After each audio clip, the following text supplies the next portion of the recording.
I feel very proud and very proud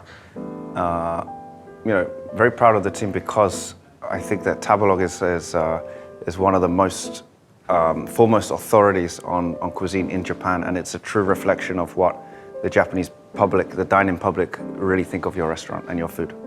And I think it's the most important feedback and marketing in Japan, I think, is word of mouth from our guests. So if our guests who are coming to eat here are enjoying it and telling their friends, then their friends will also want to come too. Cézanne is a town in Champagne region, which is very famous for Blanc de Blanc champagne, which is actually one of my favorites. But also as a child, my grandparents used to own a house in Cézanne, so we spent a lot of time there. Not so much the region, but the style of champagne making and the palate, of course, because I think the food at Cézanne, whilst it is French classically, it's not so heavy, it's quite light, and I think that you can enjoy a lot of champagne. I could drink champagne from the start of the meal to the finish of the meal. But this is just the style of how I cook, and I think the style of what works in this region as well, because I think generally Japanese cuisine is quite light, it's not too heavy, and I think that one of the reasons why we are so popular is that when you finish your meal, it's not so heavy, not too much dairy, and I feel that we're just moving to a lighter style of French cuisine than the classic style. I think when we opened Cézanne, I was expecting that I would be importing a lot more ingredient than I do from Europe. But actually, I think that we import maybe 1% or 5% of what we use in the restaurant. So that's the biggest change for me. Now, of course, everybody knows the quality of product is high in Japan. That's not a secret.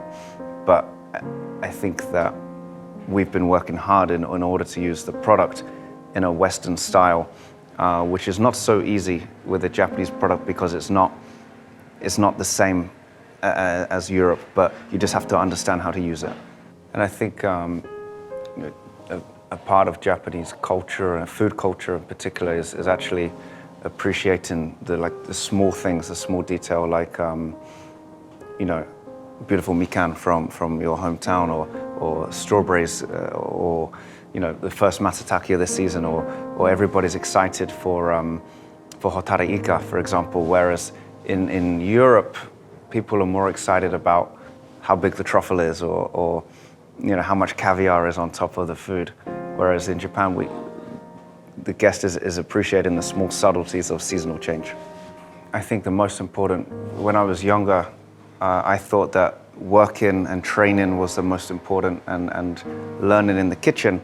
But now I'm older, actually eating as much as I can at the best restaurants in Japan is where I learn the most. So I try to, not always successfully get reservations at the top restaurants in the country, because I think that that's the gold standard of that ingredient. So if I go to, I don't want to name names, but if I go to Kanazawa for crab season, I know that I am getting the best experience of crab season. Or if I go to the best Chinese restaurant in Tokyo or wherever, if I can truly eat the best, then maybe I can learn from the best. I think it's important to remember in Japan there's chefs who have been cooking these ingredients for decades, and they're definitely going to do it better than me, but I just have to learn from that. I have no idea, because my parents are not involved in cuisine or wine at all. But I did know when I was about 13 that I wanted to cook, and I never really changed my mind since then. I think I like the idea of restaurants more than the idea of being a chef. And I think it started there. We used to enjoy, maybe twice a year, we would go to a restaurant as a kid, because we're just not that kind of family. And I think that I associated restaurants with such great memories that I thought it might be a good idea to work in one, but experience is very different. But it's a nice freedom, because even when I was 14, 15, I already had stopped caring about school. I knew I never needed that ever again. So yeah, it was quite liberating. Well, of course, I think that England is not known for cuisine, or there are some very great chefs that came out of England for sure, because it's so close to France that we always look to France to cook, but we don't really have our own cuisine.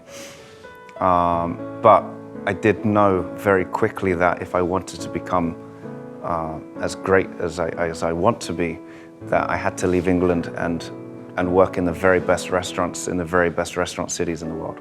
So whenever I traveled, I always chose the restaurant in that city which I can, regardless of Michelin stars or anything, whatever I thought was the best food in that city at the time. So when I moved to London, I wanted to work at Pied à Terre, which I thought was the best restaurant at the time. When I moved to New York, I wanted to work at Per Se because I believed it was the best. Le Bristol, I thought was the best. And then Hong Kong, I think I opened the best. No, I'm just joking. But I always made those decisions based upon what I felt rather than what other people were telling me, because, maybe people would disagree and say, well, there's a better restaurant in New York or there's a better restaurant in Paris, but I don't care what other people think. It's what I truly loved about the food. It was the most important, because then I can learn as much as possible. So the dish that I will show you today is our drunken chicken. Actually, we're using a chameau chicken from Nagoya, and it is marinated in yellow wine from Jura for 1 week.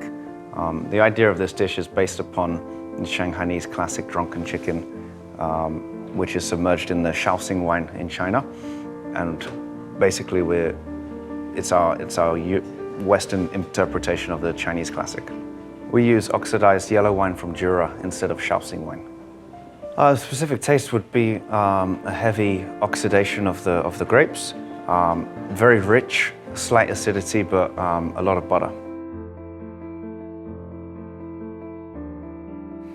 Always happy at work, of course. It's very rare that in life you can get up in the morning and then go to bed, and then in between there's 2 moments I do whatever I want the whole day, basically.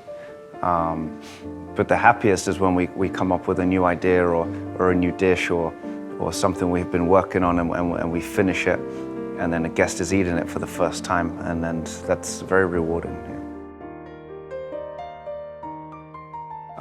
For sure, just the people that I met and the people that have invested time in me. I look back at my first head chef who gave me my job at 16 after I left school, or then when I moved to another restaurant, the investment of time that the chef was giving me to teach me to do things correctly. And then, I mean, it's not about me. It's about the people around me, the people that work for me, the people that I worked for, and really taking your time to learn from them and listen and watch more than anything else. Too many young chefs now, not just in Japan but all over the world, are focused on, I want to be a chef when I'm 25. I want to open a restaurant. I have an amazing Instagram page, but they should not be focusing on this. They should be focusing on making a great sauce or cutting the fish perfectly. But I think that the world has changed, and it's the investment of time is the most important. I've been cooking for 17 years. So when people say to me, wow, your success, you're so young, it's so fast, but actually it's been 17, 18 years of work to get to here. I mean, it's 22 years since I decided that I wanted to be a chef. So it's not a short amount of time, and it's a lot of hours in 22 years. If you consider 16, 17 hours every day for 22 years, it's about 44 years of experience. But the problem now, the kids, they don't want to work as much as they used to.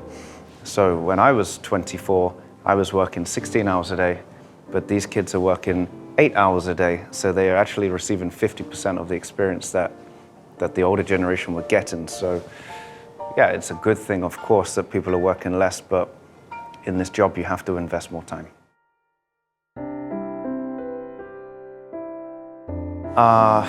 The most delicious for me is the most familiar flavors that exist. It doesn't have to be a groundbreaking flavor combination. It just has to be the best example of that ingredient with the best example of the most complementary sauce to go with it. And that for me is the most delicious. Whatever is comforting is delicious. It's quite simple. I mean, you have a good product, correct seasoning, and correct temperature. That everything else is not important at all.